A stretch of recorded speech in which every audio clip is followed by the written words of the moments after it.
Nay! Andito na yung package ni Kuya! Yes! Lumilipad kaya to? Ano kaya ito? Hello? Nandito na yung mga padala mo. Kanino yung walang pangalan dito? Akin to. Sa tatay mo nga ba yun? Huwag mo nang istorbohin yung anak mo. Ano ka ba? Mura lang naman to.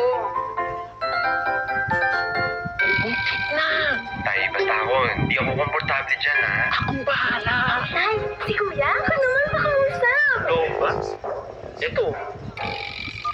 Hello, Kuya! Ganda ng watch ko! Thank you, ha! Ano ba talaga ang laman nun? Naiintriga ako eh. Tay, nag-usap na po kami ni tatay dyan. Ikaw na pumili. Anong gusto mo? Web na lang para mas sexy. Aha! Sinasabi ko na nga ba? Federico! After 30 years! O eto, kausapin mo anak mo. Nanay! Anak! Will you marry me? Again? Kala ko hindi aabot. Ay, iksi kasi ng pangalan mo eh. Kuya, bonggang surprise! Cheesy much! Sinisikap na ihatid ang diwa ng Pasko sa mga nakaranas ng dilim ng bagyo. Maraming salamat sa Smart Hello sa pagsuporta sa Operation Bayanihan ng GMA Kapuso Foundation.